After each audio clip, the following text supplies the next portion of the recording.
So I'm out here on my morning run. Oh my god, is this really the iPhone 15 Pro? Apple has a new marketing strategy or what? Hiding the latest iPhones in the snow? Well, it looks like I hit the jackpot, baby. I'm gonna end my run here, homie. Let's go!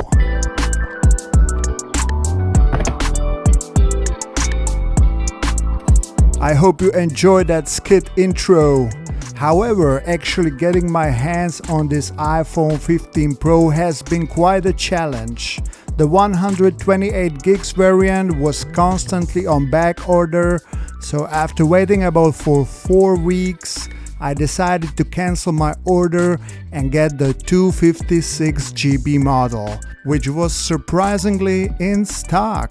I'm putting the blame on Apple as I think that's their new upselling tactics. I mean, the base storage should have been 256 from the start. That left me with no money for the phone cases, so instead of buying originals, I got these interesting knockoffs from China. The magnetic clear case was like $5 and this clay silicone one set me back $14, including shipping.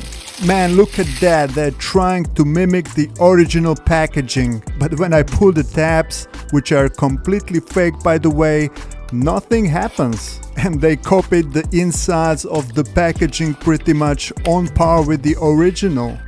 The quality seems decent, but if you look closely, you will notice that it's not original. The inside material is soft microfiber just like the original one. Let me check if this phone fits snug into the case. Well, it does. It fits nice and snug into the case, just like the original. And I honestly think it looks incredible on this natural titanium phone. The buttons are clicky and not sticky. Hey, $14 from AliExpress, I can't complain. And the package arrived in like 2 weeks.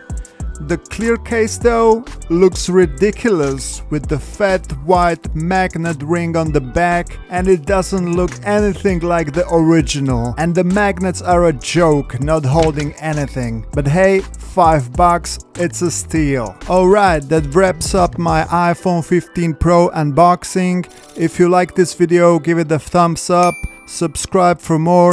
Thanks for hanging out and I'll catch you in the next one.